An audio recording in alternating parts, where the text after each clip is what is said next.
Sir, खास करके BJP स्टेटों पे जो किसान को लेकर आंदोलन हुआ, अब वो पंजाब में भी उसी तरह का आंदोलन अब किसान का है कि कर्ज माफ़ी हो।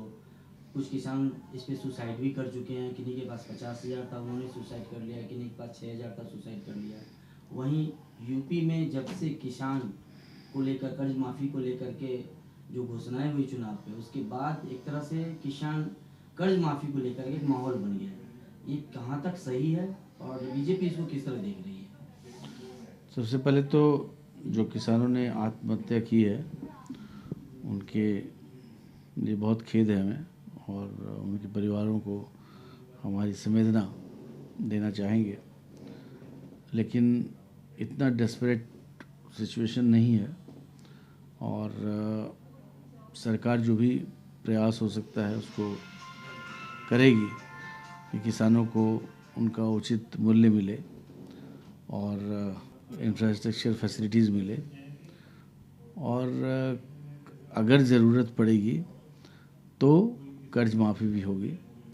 लेकिन कर्ज माफ़ी एक केंद्रीय मसला नहीं है। कर्ज माफ़ी के लिए जो राज्य सरकारें हैं उनको निर्णय लेना पड़ेगा कि क्या कर्ज माफ़ी के लिए क्वालिफाई करते हैं वहाँ के किसान, क्योंकि आपको पता है ब्लैंकेट डिसीजन सेंट्रल गवर्नमेंट नहीं ले सकती, बहुत रीजनल वेरिएशन है। हर किसान एक ही क्रॉप नहीं ग्रो कर सकते, तो डिफरेंट क्रॉप्स ग्रो करते हैं डिफरेंट रीजन्स में। तो निश्चित ही जो सफ़र करते हैं वो भी डिफरेंट तरीके के होते हैं। कुछ किसानों का बहुत अच्छा मिला है, कुछ किसान का बहुत हालत ख़राब है। तो इसलिए कहा जाता है स्टेट जो है उनके मुद्दों को परखेगी, पढ़ेगी और उसके बाद डिसीजन लेगी कि कर्जा माफ़ी करना चाहिए कि नहीं। कर्जा माफ़ी एक शॉर्ट टर्म पॉलिसी तो हो सकता है, शॉर्ट टर्म मेजर्स तो हो सकता है, लेकिन कर्जा माफ़ी एक लॉन्ग टर्म सोल्यूशन नहीं है किसानों की समस्याओं का। उसके लिए हमें बेहतर इरिगेशन सिस्टम बनाने पड़ेंगे, बेहतर इनपुट का सिस्टम बनाना पड़ेगा और मंडीज़ को और ऑर्गेनाइज करना पड़ेगा, जिससे बिचौलिए जो हैं जो किसानों का हक मार लेते हैं वो बिचौलिए ना रहे बीच में।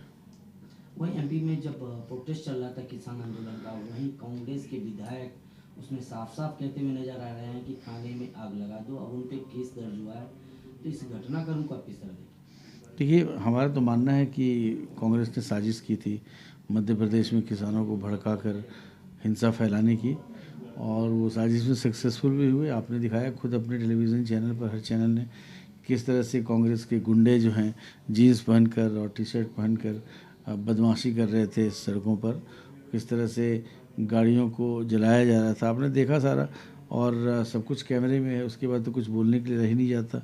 कांग्रेस के लोग बड़े परेशान हैं और वो मुद्दा खोज रहे हैं, मुद्दा नहीं मिल रहा है, तो लोगों को आपस में भड़का कर वायलेंस करके अब किसानों का मुद्दा उठाने का प्रयास कर रहे हैं। जबकि हकीकत है कि शिवराज सिंह चौहान जी की सरकार ने उनके सारे डिमांड्स को मान लिया है, तो कुछ एजिटेशन करने लायक कुछ मुद्दा रह ही नहीं है। एक तरफ जहां महागठबंधन बनाने की बात चल रही है, वहीं गैर भाजपा शासित मुख्यमंत्री पर सीबीआई का शिकंजा कसता जा रहा है। ममता बनर्जी, नवीन पटनायक इसके उदाहरण हैं। क्या जांच एजेंसियों का इस्तेमाल कर रही है सरकार? ये विपक्ष का भी कहना है। देखिए, आपने देखा होगा कि पिछली बार जो यूपीए सरकार थी उसको सुप्रीम कोर्ट ने कहा था कि उसके समय सीबीआई जो है रट्टू तोता हो गया, केस लेट हो गया है, जो पिंजड़े में बंद सीबीआई को बताया था। तो हमारे आने के बाद एजेंसीज को काफ़ी स्वायत्ताएँ मिले हैं और एजेंसीज जो हैं वो सक्षम हैं और क्वालिफाइड हैं, वो जो भी चाहे एक्शन ले सकते हैं। इसमें हमारा लेना देना कुछ है नहीं। और दूसरा बात है कि जो भी कुछ गलती किए हैं और उनको सीबीआई को अपोज करने की जगह उन्हें अपना पक्ष रखना चाहिए, क्योंकि सीबीआई अगर कुछ गलती करती है तो कौन सा इंस्टीट्यूशन है सीबीआई को कंट्रोल कर सकता है? कोर्ट है। कोर्ट पर भरोसा रखना चाहिए। ये क्यों सोचना है कि राजनीतिक हथकंडे अपना रहे? कोई राजनीति नहीं, सीबीआई अपना कार्य कर रही है और कुछ गलत होगा तो उसका जवाब भी सीबीआई देगी। कहीं ना कहीं आपको लग रहा है कि किसान आंदोलन में कांग्रेस की भागीदारी कुछ ज़्यादा दिख रही है? बिल्कुल, कांग्रेस की भागीदारी दिखी बहुत ज़्यादा। उनके नेता लोग, 3 नेता लोग देखे गए उकसाते हुए भीड़ को। तो निश्चित ही कांग्रेस को एक्सप्लेन करना पड़ेगा कि ऐसा क्यों हुआ, क्यों उनके नेता लोग इस तरह बोले, और बोले तो उनके खिलाफ एक्शन लिया कि नहीं। ये सारी चीज़ें मसले देखने पड़ेंगे।